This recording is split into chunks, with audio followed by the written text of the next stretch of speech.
सुप्रभात। आज हम पढ़ रहे हैं श्री सूरदास जी द्वारा रचित पदों में से तीसरे और चौथे पद का भावार्थ। तीसरे पद में गोपियां उद्धव को संबोधित करते हुए कहती हैं कि हमारे हरि हारिल की लकड़ी, कि हमारे लिए श्री कृष्ण हारिल पक्षी की लकड़ी के समान है।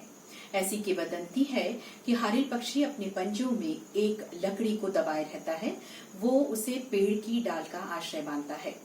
गोपियां भी श्री कृष्ण के प्रेम को आधार मानकर जी रही हैं। मन क्रम वचन नंद नंदन उर यह दृढ़ी करी बकरी। वे कहती हैं हमने मन से, वचन से और कर्म से नंद के पुत्र अर्थात श्री कृष्ण को अपने हृदय में दृढ़ता से बसा रखा है। जागत सोवत स्वप्न दिवस निसी कान्ह कान्ह जकरी। हम जागते हुए, सोते हुए, स्वप्न में, दिन में और रात में कान्हा कान्हा के नाम की रट लगाई रहती हैं, अर्थात हम पूरी तरह से कृष्ण के प्रेम में डूबी रहती हैं।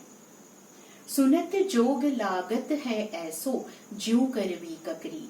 गोपियां कहती हैं, हे उद्धव, तुम्हारे ये योग संदेश की बातें तो हमें कड़वी ककड़ी के समान प्रतीत होती हैं। हम इसे अपना नहीं सकते, ग्रहण नहीं कर सकते। सुन तो व्याधि हमको ले आए, देखी सुनी न करी।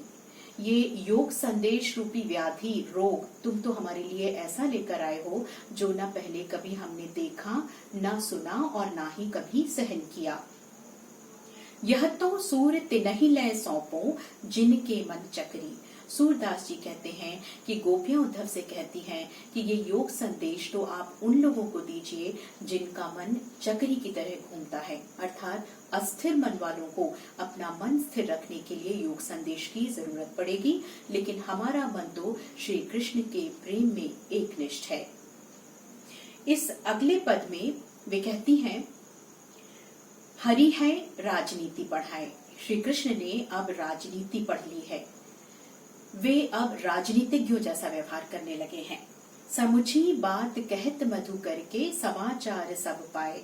वे कहती हैं, उद्धव, तुम्हारे योग संदेश को सुनकर तो हम पहले ही समझ गए थे, लेकिन अब जब तुमसे समाचार ज्ञात हुए हैं तो हमें इस बात पर पूरा विश्वास हो गया है कि श्री कृष्ण ने राजनीति पढ़ ली है।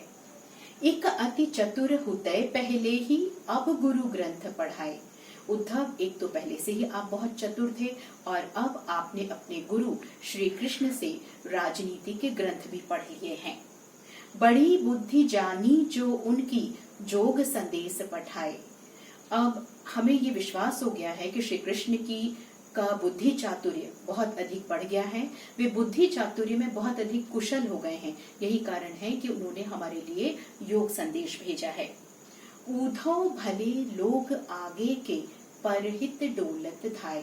वे कहती हैं कि उद्धव, पहले के लोग बड़े भले हुआ करते थे, वे दूसरों के कल्याण के लिए घूमते फिरते थे।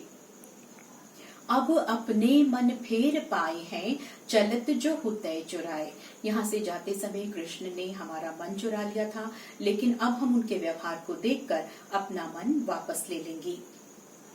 तय क्यों अनीति करें आपुन जे और अनीति छुड़ाए। वे कहती हैं, हमें समझ में नहीं आ रहा कि दूसरों को अन्याय करने से रोकने वाले श्री कृष्ण हमारे साथ अन्याय क्यों कर रहे हैं, अनीति क्यों कर रहे हैं, अर्थात हमें प्रेम संदेश भेजने की बजाय हमें योग संदेश क्यों भेज रहे हैं। राज धर्म तो यह सूर जय प्रजा न जाहि सताए। सूरदास जी कहते हैं कि गोपियां उद्धव से कहती हैं कि राजा का धर्म तो यही है कि वो अपनी प्रजा को ना सताए, अपनी प्रजा की भलाई के काम करे, उसके कष्टों का निवारण करे। ये था इन दोनों पदों का भावार्थ। आशा है आपको समझ में आया होगा। आज की कक्षा में इतना ही। धन्यवाद।